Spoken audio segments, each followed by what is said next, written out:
सबों पहले मैं वीर शिरोमणि दादोसा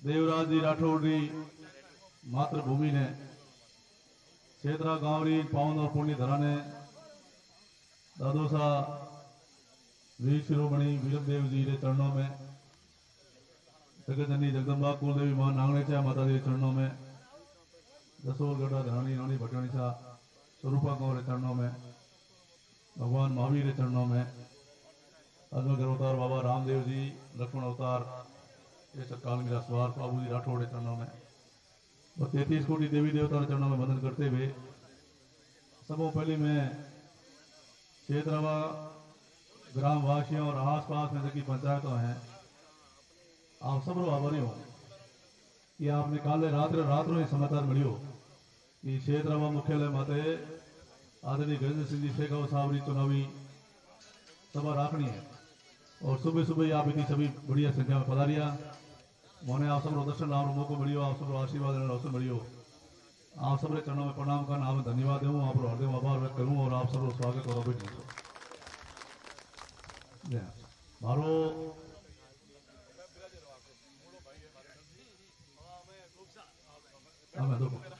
दो मिनट में बात करना थोड़ा काम बात कर हर काम पास थे ही बोल हर काम करूँ थे ही नहीं बोलते नहीं सबों पहले मारो आप सब निवेदन है मैंने एक बात बता दो आप सब कि जिन नगरों वातावरण है अपने विश्व का सबों बड़ा नेता और हिंदुस्तान का यशस्वी प्रधानमंत्री आदरणीय नरेंद्र मोदी जी प्रधानमंत्री बनी नहीं बनी बताओ कौन कौन बताओ हाँ मोदी जी प्रधानमंत्री बनी मोदी जी प्रधानमंत्री बना तो हाथ खड़ा करो राहुल गांधी ने कोई बनाओ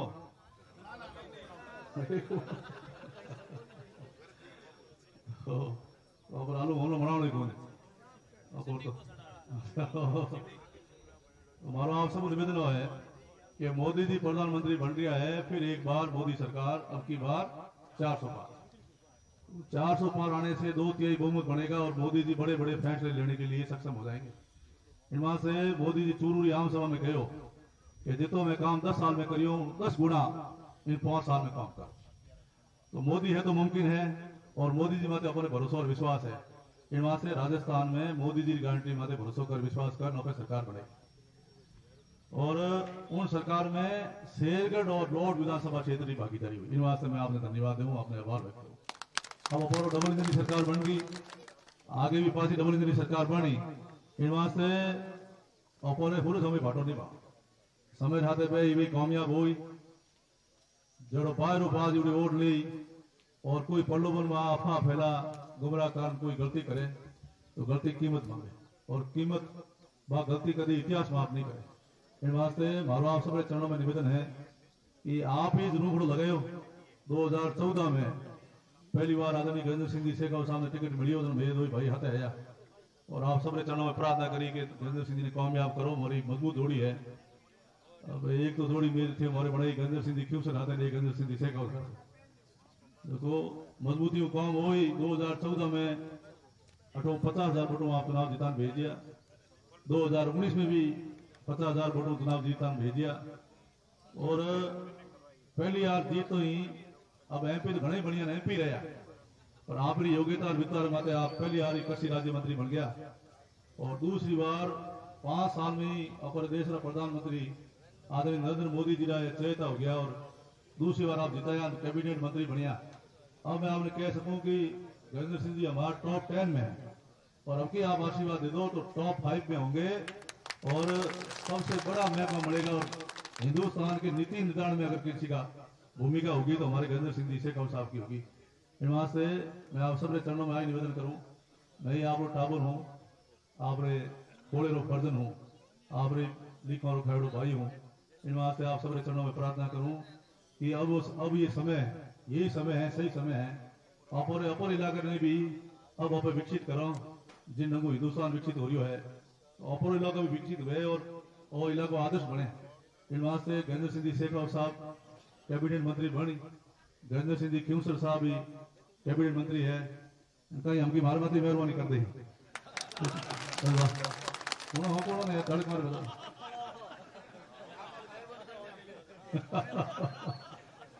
પછી मैं तीनों ही मिलकर काम कर रहा इन वास्ते मारो आप सब निवेदन है बाबा श्री हूँ हमारी बात अरे बात हूँ हमारी अरे हूँ तो सही कद पड़े हूँ बाबा बाबा हूँ हमारी बात मोरी है मोरी भावना है और जीव भावना या जोधपुर को राज है वो क्षेत्र में शुरुआत इन वास्ते क्षेत्र में मोरी राजधानी है आ मेहरबानी करन जिलो जो है इनमें पासो पासी समीक्षा हुई उन एक जगह अरे खैर भैया अंदर से ये तो खातो कटो अब मारो आप निवेदन है कि समीक्षा हो रही है उन समीक्षा समिति का अध्यक्ष अपोरे गंगर सिंह जी क्यों सकता है तो मैं तो हम नानी के माता साक्षी मान पाऊँ कि हम और गंगर सिंह जी शेखावत सीएम साहब के पास जाएंगे क्यों साहब को ले जाएंगे और मोरी है मोरी हार्दिक इच्छा है आप हमारी यहाँ प्रार्थना है कि क्षेत्र व तहसील हमारे पास ही जोधपुर जिले में शामिल करना और हमारी मोटी मांग है बाकी हमारा काम होता रही अहम से सहमत बात है भाई है ना पूरे है सहमत मेहरबानी आप कर दीजिए मारो आप निवेदन है इन वास्ते मैं पूरी कोशिश करना काम आप लोग करा दें आप तो निवेदन है कि विकास में उनकी कौम विकास में कोई कमी नहीं आप वोटों में कमी मत रख दो मेरे कौम में विकास में कमी रख बोल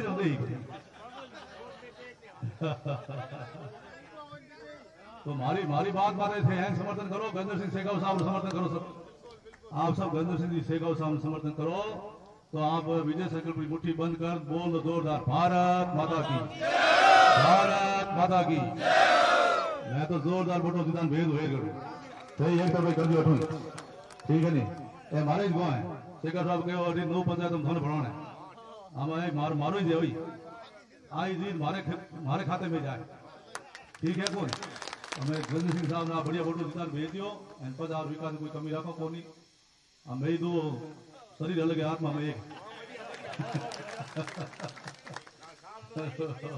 तो मेहरबानी कर दियो भाई हम आगे मेहनत करिए मेहता जी हम सही मेहरबानी कर मेहनत कर एन आज भी सोशल मीडिया बिजी है अपोरे नौ पंचायत सकी है हमें हतरे भाई सकी भी हुई जोधपुर बेड़ा मोर बेड़ा एन पद विधानसभा नेरी क्षेत्र विधानसभा क्षेत्र भारत माता की वंदे मातरम मातरम हम मेहरबानी कर दीजिए वोट खड़े हो अभी तो मैं सारा बेड़ा अब मैं निवेदन करूँ आदि गंदर सिंह शेखर साहब ये हमारे क्षेत्र वासियों में आप संबोधित करो बोलो भारत माता की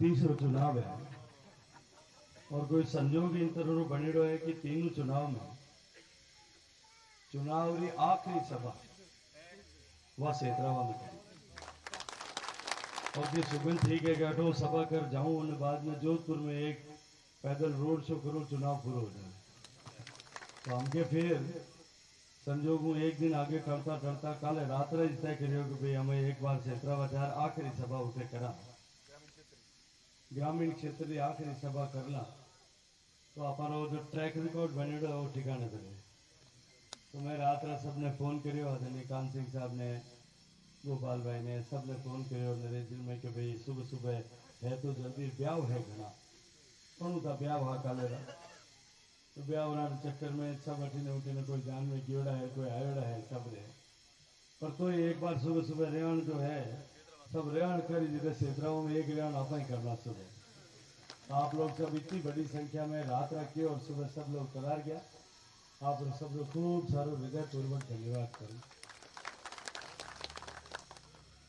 10 साल मोदी जी रो राज हो गया मैं तो आपने मोटी बात एक पूछू आप 2004 और 14 जब कांग्रेस रो राज हो घोटाला होता बम धमाका होता उन दुखी और 2014 में पहली बार कोई गैर कांग्रेसी पार्टी ने पूरा बहुमत की सरकार बनाना आशीर्वाद किया और आप सब मोदी जी ने वोट दिया मोदी जी प्रधानमंत्री बने हूँ पहली कुर्सी पर बैठे हूँ पहली क्योंकि भाई हमारे सर लक्ष्य जो है हमारा विचार देश ने आगे बढ़ाना देश बनाना क्योंकि जनता भी ने वास्ते आपने वोट दिया है और उन्होंने रास्ता जो है गरीब रे घर में और जावे गरीब रे घर में काम करना देश की सीमाओं ने सुरक्षित करनी, आतंकवाद में काबू करना और भ्रष्टाचार पर लगाम लगाना, ये 5 काम करना है। मैं आज आपने बैठ के पूछो, अपने पवित्र गांव री गुआड़ में बैठा, आप लोग बिराजे आओ, मैंने ये माथे हाथ रख और भगवान ने साक्षी माने, मैंने एक बात कह दो कि 10 साल में 2 बार आपा मोदी जी ने जो वोट दिया और जिन भावनाओं वोट दिया आपका, उन देश में बदलाव हुए कि नहीं, देश में परिवर्तन हुए कि नहीं।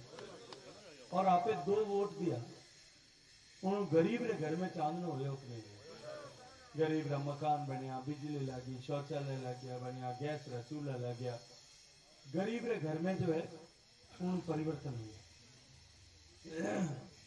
बड़ा बड़ा विषय जो अटक्यो रहा, हमारे जो क्षेत्रावरी धरती, हमारे शेरगढ़ री धरती, वो परगनों भी सैनिकों रो परगनो है। 48,000 लोग कश्मीर में शहीद हुआ। धारा 370 उन हत्यारी धारा जो है वो उन्हें जड़ है। कोई कल्पना नहीं करता, जब भी भारतीय जनता पार्टी और जनसंघ लोग इन बात रे वास्ते तायद करता कि भाई मारो राज आए कदे मानी जनता ताकत दे तो मैं 370 ने हटाऊं। खूब कोशिश करी, कांग्रेस पार्टी के लोग रोकने, पार्लियामेंट में भी खूब कोशिश करी, कई तरह की धमकियां आतंकवादी भी दी और कई पॉलिटिकल पार्टीज भी दी, पर आखिर 370 हट गई। भगवान राम जी रो मंदिर बनना चाहिए, 500 साल रो संघर्ष, और 500 सालों भारत रा लोग इन बात रे वास्ते संघर्ष कर रहा। 70 लड़ाइयां हुई कुल, और 3 लाख लोग कमो कम खुदरा माथा दिया। जब आ भावना की अपने भारत में वापस राम जी रो मंदिर बनना चाहिए, आ अमर है। आजादी के बाद में भी 70 साल तक लड़ाई चली, और आखिर में सत्य की विजय हुई और भगवान राम जी रो मंदिर भी प्राण प्रतिष्ठा हो, आज उठे कायम हो गई। आप ऐसा बैठे क्योंकि पुराना लोग, इतिहास में समझने वाला लोग है। मैं वहां सामने एक बात रखो, 500 साल पहले जब राम जी रो मंदिर टूटियो, बाबर ने फौज तोड़ो, मीरबाकी नाम रो सेनापति हो ने तोड़ रूटे मस्जिद बना दी न तो। जिस दिन मस्जिद बनी थी उस दिन राम जी के मंदिर पर, जिस दिन मस्जिद बनी थी उस दिन भारत के भाग्य का सूर्य अस्त हो गया, और 500 साल तक अमावस की रात रही।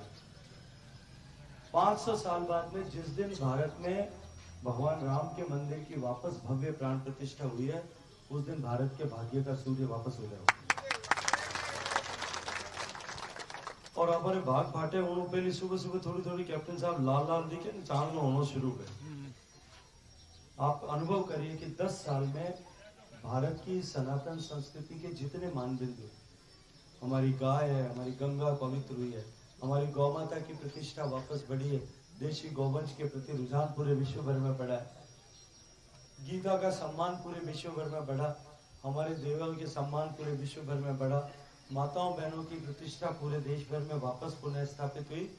हमारे आयुर्वेद की, हमारे संस्कृत की, हमारे योग की, हमारी चिकित्सा पद्धति की, हमारी जीवन पद्धति की और हमारी जैविक खेती की पूरी दुनिया में वापस प्रतिष्ठा बढ़ने लगी।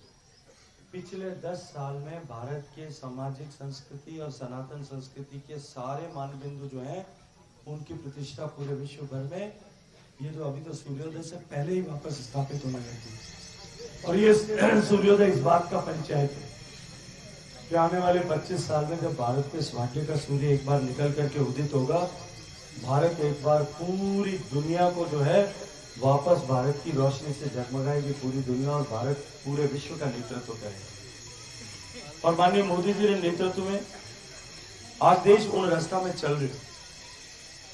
70 साल में जो कुछ नहीं हो पाया, जो खाड़ा रह गया, वहां सब खाड़ाओं ने पाट, और 10 साल में आज इन धरातल पर लार देश ने खड़ो कर दियो कि देश भी इन बात में विश्वास कर रही है और दुनिया भी भरोसा कर रही है कि भारत अब विकसित हो जाए, भारत अब आगे बढ़ जाए। मैं एक बार 8-10 दिन पहले एक आर्टिकल छपियो, कोई अंग्रेजी रो, एक नोबेल लॉरेट है अमेरिका रो, एक आर्टिकल लिखियो। मैं रात क्योंकि मैंने मंत्री होने नाते खूब सारी फाइलों पे साइन करना, काम करना पड़े, तो मैं रात रोज जब भी घर पहुंचूं 1, 2, 3 बजे तो 1 घंटा ऑफिस रो काम भी करूं, कंप्यूटर माथे बैठ ऑफिस में भी बैठे लोगों ने बताया जब भी टाइम मिलो भाई थोड़ा देर जो भी सारे कागज पाना साइन करना वो सब करा दो ताकि कोई काम रुके नहीं। और मोदी जी रो आदेश भी है कि वो सब ने करना है। तो मैं रात हमारा काम खत्म करियो तो हमारे जो सेक्रेटरी है मैंने क्यों साहब एक बहुत अच्छा आर्टिकल छपा है, आपको समय मिले तो आप पढ़ लो। तो मैंने भेजो हमको अच्छा कह दियो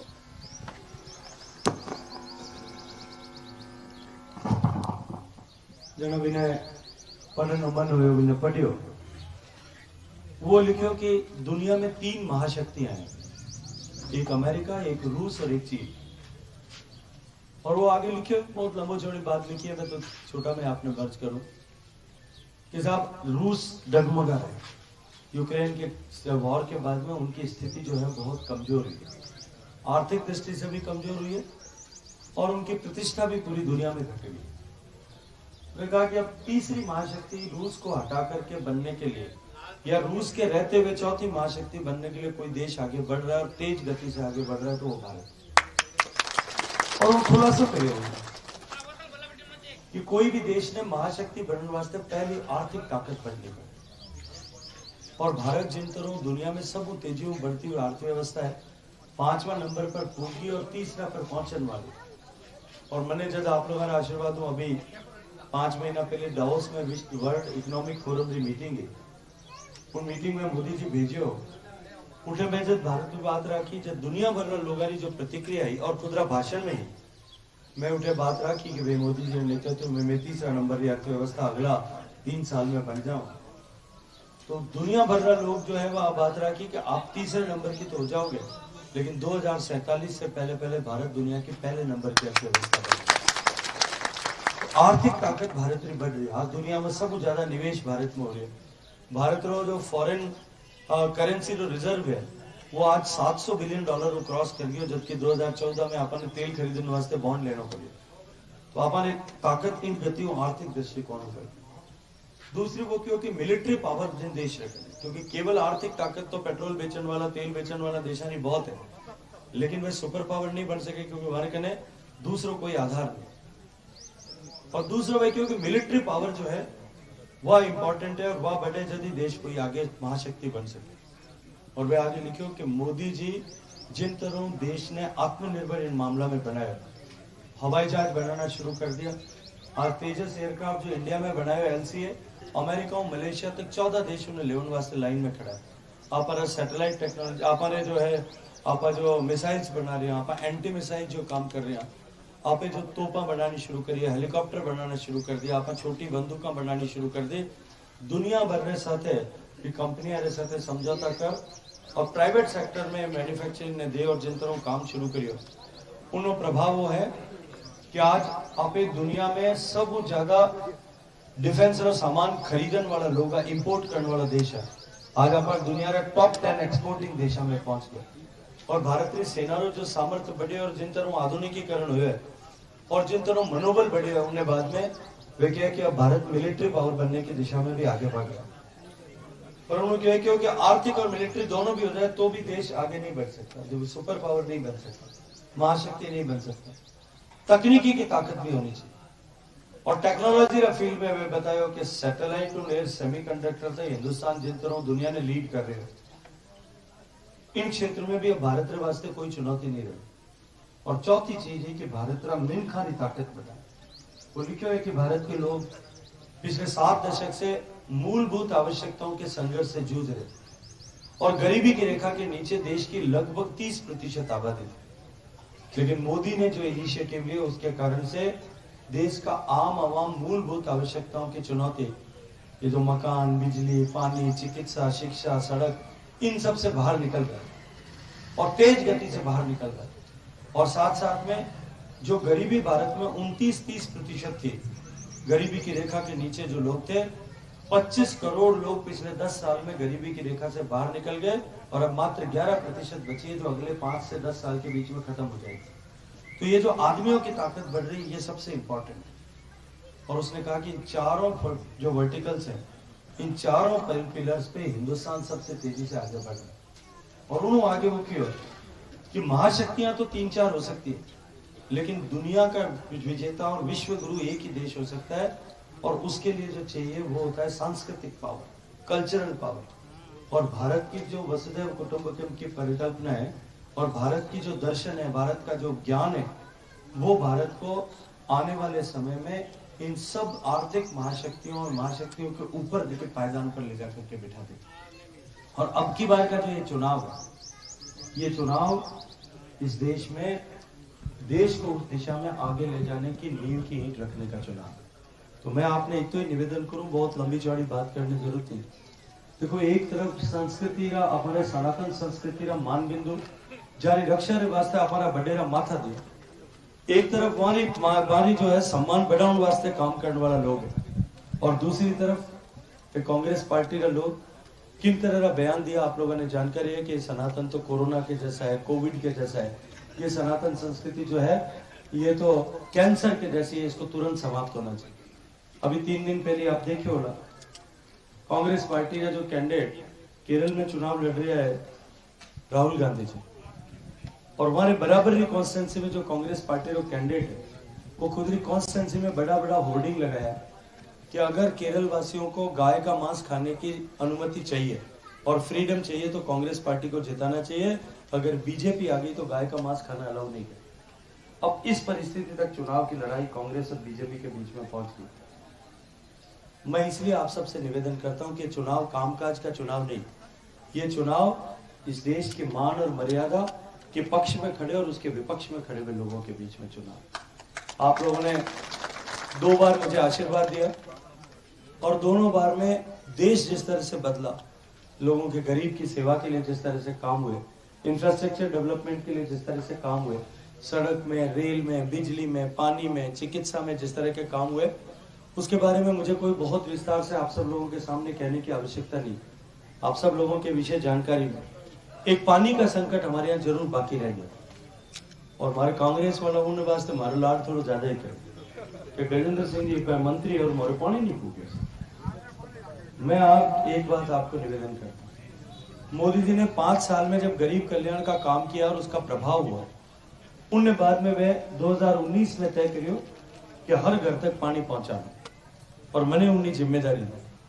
आप आशीर्वाद मैंने 10 मंत्रालय और विभाग जोड़ 1 मंत्रालय बना, देश रो सब ज्यादा बजट रो मंत्रालय मैंने दिया, और मैं भी देश में हर घर तक पानी पहुंचे, बहुत बड़ो काम। क्योंकि आजादी ले और 72 साल जब मोदी जी वो जल शक्ति मंत्रालय बना और लाल किला रा प्राचीर घोषणा करी कि हर घर तक पानी पुगामा उन तक देश री इतना प्रधानमंत्री कोशिश करी, देश री सरकार कोशिश करी, राज्य री सरकार कोशिश करी, लेकिन वारे उपरांत भी कुल मिलाकर 16% घर तक ही पानी पुग्यो। 84% घर री माताओं बहनों ने पानी लेवने माता मटको उखड़ना पड़ा। मोदी जी रो संकल्प हो कि जितना काम हुआ उसके 5 गुना काम बाकी। भाई 72 साल में 16% घर तक पानी पुग्यो, तो 84 बाकी हो, 5.25 गुना काम बाकी हो। अगर उन स्पीड में काम हो तो इतना तो मोटो गांव है सा विरमदेवगढ़ में, जयसर में तो हाल 350 साल तक तो हर भी नहीं करनी चाहिए भाई। 16% में 72 साल लग गया धन सिंह साहब, किशन सिंह जी, तो 100% पुगड़ में तो कम 350 साल 5 गुना टाइम तो लाग ही थे।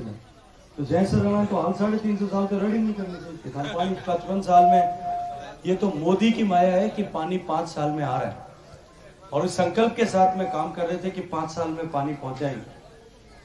अगर मैं पूरे देश का आंकड़ा देखूं तो मैंने बहुत खुशी हुई कि 100 जो है 72 साल में कुल मिला और 72 साल में 16% घर तक पानी पहुंचे, 3 करोड़ 23 लाख घर तक पानी पहुंचे। और आप लोगों का आशीर्वाद जो काम मैंने मिले, दिसंबर 25 को काम शुरू हुए और आज आप 25 तारीख 24 तारीख अप्रैल की बात कर रहे हैं। 4 साल और 4 महीना हो गया। 4 साल और 4 महीना मतलब 52 महीना हो गया। 72 साल में 3 करोड़ 23 लाख घर में पहुंचे पानी, और इन 4 साल 4 महीना में 14 करोड़ 70 लाख घर तक पानी पहुंचे। मोदी जी का कमिटमेंट था, जिनमें 2 साल हमारे कोरोना के कारण आफत हुई, काम नहीं हो सके, रूस यूक्रेन लड़ाई के कारण पाइप मिलना बंद हो गया, वो एक संकट हो। लेकिन फिर भी आज मैं गर्व के साथ कह सकूं कि 12 प्रदेश ऐसा है जहां में 100% घर तक पानी पहुंचा। 10 प्रदेश जड़ा है, उत्तर प्रदेश और बिहार जड़ा 80 ले और 98% घर तक पानी पहुंचे। लेकिन दुर्भाग्य हो है कि कुल जितना प्रदेश में काम हो 32 प्रदेशों में मैं काम कर रहा हूं, सबसे ज्यादा पैसा राजस्थान ने। मैं राजस्थान ने 27,000 करोड़ रुपया पहले दिया और 13,000 करोड़ अभी लारे बजट में दिया। 40,000 करोड़ रुपया कुल राजस्थान ने दिया। और जो 27,000 करोड़ रुपया दिया उन्होंने पिछला 5 साल में राजस्थान की सरकार केवल 6,000 करोड़ रुपया खर्च करी। और मैं आज अपनी जिम्मेदारी में एक बात कहूं कि पूरा देश में एवरेज एक पानी का कनेक्शन करनो, एक घर में कनेक्शन करनो खर्चो 20,000 रुपया है। राजस्थान रो एवरेज 1 लाख रुपया है। हमारे जोधपुर में, जैसलमेर, बाड़मेर और बीकानेर में 2 लाख रुपया पर कनेक्शन खर्चो। आप हमारे अधिकारी मना कर दियो कि साहब 20,000 और 2 लाख का फर्क बहुत ज्यादा है, कल ऑडिट के ऑब्जेक्शन होंगे, हम मर जाएंगे, हमारे बच्चे छोटे हैं। मैंने कहा मैं फाइल पे प्रधानमंत्री की अनुमति लूंगा। मैं कैबिनेट में लेके गया और कैबिनेट में जाने के बाद मैंने प्रधानमंत्री जी से कहा साहब पानी अगर पहुंचाना है तो मुझे या तो राजस्थान कैनाल से लाना पड़ेगा या पानी मुझे जो है सांचौर से नर्मदा जी का पानी आपने भेजा वो लाना पड़ेगा। पश्चिम राजस्थान में अगर पानी पुगाना है तो वहाँ 2 के अलावा और कोई तरीको नहीं है। दूर दूर ढाणियां है, दूर दूर गांव है, आबादी कम है, जमीन ज्यादा है, 2 लाख रुपए खर्चा आता है। तो प्रधानमंत्री जी ने मैंने क्यों कि भाई गजेंद्र सिंह जी आप भूमिका क्यों बना रहे हो, सही जो बात है वो काम की बात है।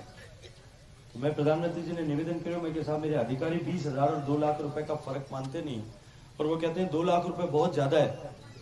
और मैं अभिनंदन करता हूँ यहाँ सेतरावा में खड़े होकर के देश के प्रधानमंत्री का। उन्होंने हंसते हंसते कहा गजेंद्र सिंह जी मैंने तो आपको पानी पहुंचाने का काम दिया था, कि रुपये गिनने का काम तो आपको दिया नहीं था, ये तो वित्त मंत्रालय का, वो अपने आप चिंता करेंगे, आप क्यों कर रहे हैं। और मैंने 2 लाख रुपए पर कनेक्शन के हिसाब से प्रोजेक्ट सैंक्शन कर 2021 में सैंक्शंस निकाली। मैंने किताब दी है उसमें लिखा हुआ है कौन सा प्रोजेक्ट कम सैंक्शन है। लेकिन उसके बाद में भी करने की जिम्मेदारी किसकी थी। हमारे संविधान में लिखा हुआ है कि पानी जो है वो राज्य सरकार का विषय। 3 तरह की लिस्ट होती है। एक लिस्ट है सेंट्रल लिस्ट, इसमें बॉर्डर की security, atomic energy, railway, telecommunication, विदेश नीति, दूसरे देशों के साथ संबंध, पासपोर्ट देना, वीजा देना, ये सब भारत सरकार का काम। छोटी सड़कें बनाना राज्य सरकार करता है। प्रधानमंत्री ग्राम सड़क बनाना, नेशनल हाईवे बनाना भारत सरकार का काम। आज नेशनल हाईवे बनाने का काम भारत सरकार ने जिस गति से किया वो आपके सामने। हमारे जोधपुर में भी बाबू सिंह जी बिराजे 2013 में जब आप राज बने उन्होंने पहली बाड़े सरों ले और पैदल पैदल जोधपुर गया, क्योंकि इतना इतना रेदा पड़िया सड़क और इतनी सी सड़क होती, 1.5 पट्टी की सड़क होती, आपने याद है कि नहीं। आपने आज बाड़े सरों जोधपुर जैसलमेर की सड़क क्या नहीं। 10 साल में मोदी जी रिमाया हूँ, गजेंद्र सिंह जो है MP बनने बाद बनी। और एडी रेल जोधपुर जैसलमेर है, जोधपुर बीकानेर है, बीकानेर जैसलमेर है, जोधपुर बाड़मेर है, जोधपुर जयपुर है, जोधपुर अहमदाबाद है, जोधपुर जो है सरदार समंद हो और सोजत तक जोड़ने वाले सब हाईवे बन गए। जोधपुर चारों तरफ रिंग रोड बन गई। 406 प्रधानमंत्री ग्राम सड़क योजना की सड़कें बन गई। 250-300 किलोमीटर CRF रोड़ा बनी। और माननीय मोदी जी बड़ा काम जो है वो देश की सरकार काम।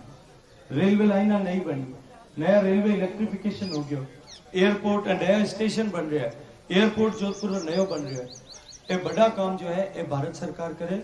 और छोटी छोटी सड़क बनानी, घर में कनेक्शन घरेलू देना, ये राज्य सरकार करे। दोनों एक सब्जेक्ट में काम कर सके। और तीसरी सूची है जिनमें केवल राज्य सरकार काम कर सके, भारत सरकार को कोई हस्तक्षेप नहीं। एक है कानून व्यवस्था, एक पानी और एक खेती।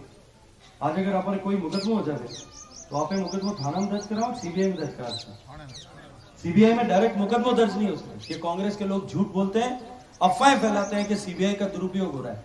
जब तक राज्य सरकार लिख करके न दे या हाईकोर्ट और सुप्रीम कोर्ट आदेश नहीं कर दे, CBI डायरेक्ट कोई किसी केस की जांच ही नहीं कर सकती। राज्य सरकार लिख के देगी तभी जांच कर सकेगी। ये बड़े कानून व्यवस्था राज्य का विषय है। इसी तरह से पानी भी राज्य सरकार का विषय है। जो कुछ काम करना था वो राज्य सरकार को करना था। राज्य सरकार को DPR बनानी थी, राज्य सरकार को टेंडर करने थे, राज्य सरकार को स्कीम के टेंडर पे काम कराना था, राज्य सरकार को सर्वे कराना था, और राज्य सरकार को वापस करने के बाद में उस स्कीम को चलाना भी था। भारत सरकार का काम था उनके प्रोजेक्ट को सैंक्शन करना और उनको पैसे देना। वो भी हमने, मोदी जी ने तय किया था कि राज्यों के पास पैसे नहीं है, हम पैसे देकर के इनका काम करवाएं। हमने पैसे दिए, अब उसको खर्च नहीं कर पाए, ये पाप किसने किया? किसका काम था, किसका फेलियर था? कांग्रेस पार्टी का फेलियर है। कांग्रेस पार्टी ने काम नहीं किया और मैं आज आपको इस क्षेत्रावा की धरती पर खड़े होकर जिम्मेदारी के साथ कहता हूं, ये काम नहीं हुआ, ये विषय नहीं था, वो काम करना नहीं चाहते और वो इसलिए नहीं चाहते थे, उनको अशोक गहलोत साहब के मन में ये डर था कि अगर हर घर तक पानी पहुंच गया और ये पीने के पानी के संकट का समाधान हो गया तो मोदी के प्रति जो लोगों के मन में भावना है वो 1000 गुना बढ़ जाएगी और अगले 50 साल तक कांग्रेस पार्टी कभी सरकार में नहीं आ सकेगी। इसलिए उन्होंने आपके यहाँ पानी नहीं आने दिया और अब जो पाप उन्होंने खुद किया उसका ठीकरा हमारे सिर पे फोड़ना चाहते कि 3 महीने हो गए। अब क्या है कि साहब आजकल मैंने जब ये बात बोली तो कहा साहब 3 महीने हो गए इनकी सरकार बनी और पानी नहीं पहुंचा। अब 3 महीने में 1 महीने तो सरकार को एस्टेब्लिश होने में लगा और उसके बाद में 1 महीने विधानसभाएं चली, लोकसभा चली और बाद में आचार संहिता लगी। कुल मिला के 30 दिन काम करने के लिए हम 30 दिन में तो कोई ब्यावली भी नहीं दे, तो टपोरा नहीं, मेहंदी भी नहीं फीकी पड़ी और वो कहते हैं 30 दिन में पानी नहीं पहुंचा।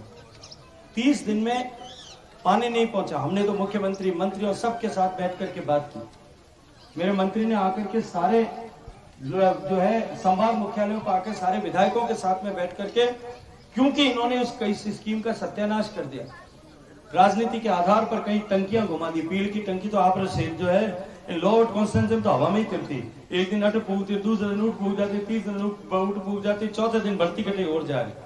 जहाँ घर थे वहां टंकी नहीं थी, जहाँ टंकी थी वहां घर नहीं थे, जहाँ घर टंकी बनी वहां पाइपलाइन नहीं थी, जहाँ पाइपलाइन लगा दी वहां पानी नहीं था। आनंद फानन में केवल राजनीतिक लाभ और विद्वेष के चलते हुए इस स्कीम का सत्यानाश अगर कहीं हुआ तो राजस्थान में हुआ और सबसे ज्यादा अगर कहीं हुआ तो इस लॉक में। अब उसका दोष हमारे ऊपर डालने की कोशिश होती। मैंने कहा सारा रीसर्वे करो, एक भी गांव जहां जो कुछ छूट गया है, ढाली छूटी है, उन सब की व्यवस्था करके उनको चिन्हित करो। चुनाव के बाद में एक बार री पैकेज करके और सारे टेंडर्स को रीमॉडल करके फिर नए सिरे से काम शुरू करें। अब मैं काम शुरू करने की बात की तो मुझे करण सिंह ने पूछना शुरू कर दिया कि आप कितने दिन में पानी पहुंचेगा, उनको पूछो। तो मैं आज क्षेत्रावा में खुलासा कर दूं, भाई मैं कोई जादूगर नहीं हूं किशन सिंह का। जे मने जादू आतो, जादूगर कौन है? जे मने जादू आतो तो मैं रात मन कट्टी माला काल खोलतो, फेरने शुरू करतो और रात भर जो है जप जप करतो और सुबह जो है जादू की छड़ी फेरतो और छड़ी फेरतो ने क्षेत्रावा में, अरबिरम देव में, जैसर में सब रे खेड़ियां भरियोड़ी होती, मुना भरियोड़ी होती, पानी पानी होतो, पगरम चारों मेल टंकियां पानी पड़ रही होतो। पर मैं जादूगर नहीं हूं। अब नया जादूगर हमारे बन गया करण सिंह। वह कहे कि मैं सोनारी सीढ़ियां ठेठ शाम तक चढ़ा सीधी और वो भी एक हिंदू रिवाज से चढ़ाऊं, एक मुसलमान रिवाज से चढ़ाऊं। मुसलमान ऊपर जाके अल्लाह को मिलके आएंगे और आप लोग ऊपर जाकर के राम को मिलके आओगे। मैं कहा काका बेटे नीचे उतार मत ले, तो ऊपर सिरा ठोकी जाए। मैंने एक टावर आर बताया साहब इस तरह का बयान दिया। मैंने उसको कहा, मैंने कहा ऐसा हो नहीं सकता, तुमने समझा नहीं होगा। कोई भी सांसद का चुनाव लड़ने वाला आदमी इस तरह की गैर जिम्मेदारी पूर्वक बात कैसे कह सकता? तो उसने कहा मैं आपको वीडियो दिखा सकता। वीडियो मैंने कहा दिखाओ। उसने मुझे वीडियो दिखाया, वीडियो वायरल है। वीडियो देखा का मेरे मुंह से सीधा यही निकला। मैंने कहा यार इतना सोना कहां से लाएंगे करण सिंह? आलू ने। तो वो कहे कि साहब आपको पता नहीं है, राहुल गांधी के पास में मशीन है, आलू डालेंगे सोना निकलेगा और उस सोने से सीधी चला। अब एक नया और उन्होंने काम शुरू कि मेरे को जल शक्ति मंत्री बना दो और 5 दिन में नहरें ला करके जोधपुर में खड़ी कर। ये जो झूठ बोलने की बात और झूठे सब्जबाज दिखाने का काम हम लोग नहीं करते। हम तो ईमानदारी से काम करने वाले लोग। और मैं आज आपको ईमानदारी से एक बात का वादा करता हूँ, समय लगेगा, आपको इंतजार करना पड़ेगा। इस सब चीजों को दुरुस्त करके वापस ठीक करके ठिकाने में लाने में कम से कम 1 से 1.5 साल का टाइम लगेगा। पर अब की बार जो पानी की व्यवस्था होगी, अगले 50 साल तक एक भी बहन को, एक भी माँ को, एक भी बेटी को घर से बाहर मटका लेकर के पानी लेने के लिए नहीं जाना पड़ेगा। ये हम सुनिश्चित करें। मैं तो आपको इतनी विनती करता हूँ कि आप लोग सब अब की, पर फिर मैं एक बात कहूंगा कि अब की बार का चुनाव ये कामकाज का चुनाव नहीं, अब की बार का चुनाव जो है इस देश के भविष्य का निर्धारण करने वाला चुनाव है। अब की बार का चुनाव इस देश के भविष्य की नींव की ईंट रखने वाला चुनाव है। इसलिए मैं आप सबसे निवेदन करता हूं कि इन सब विषयों से ऊपर उठ करके केवल और केवल एक लक्ष्य कि भारत के भविष्य के लिए हम सब मिलकर के मतदान करेंगे। और माननीय मोदी जी ने जैसे कहा कि 70 साल में जो कुछ नहीं हो पाया था वो पिछले 10 साल में हुआ है, और जो 10 साल में हुआ है उससे कई गुना अगले 5 साल में इस देश में होगा, क्योंकि भारत को विकसित बनाना है तो हमको उस दिशा में भारत को लेकर के जाना पड़ेगा। मैं आपको इतनी विनती करने के लिए आया हूं कि भारत विकसित होगा। हम सौभाग्यशाली हैं कि हमारे देखते देखते देश बदल जाएगा और हम ये गर्व और गुमान कर सकेंगे कि हमने 2 और 3 वोट देकर के इस देश को बदलने का मार्ग सुनिश्चित किया था। इस पुण्य में आप सब भागीदार बने और हम सब अपने आप पे गर्व कर सकें। इस अपेक्षा के साथ में आप सबको अनुरोध करता हूं, भारतीय जनता पार्टी के कमल को खिलाने के लिए कोई भी कोर कसर बाकी न रखें। एक भी व्यक्ति इस यज्ञ से अछूता न रहे, इस विकास के रथ में बैठने से एक भी व्यक्ति बाकी न रहे। इसके लिए संकल्पबद्ध होकर के हम सबको काम करने की आवश्यकता है।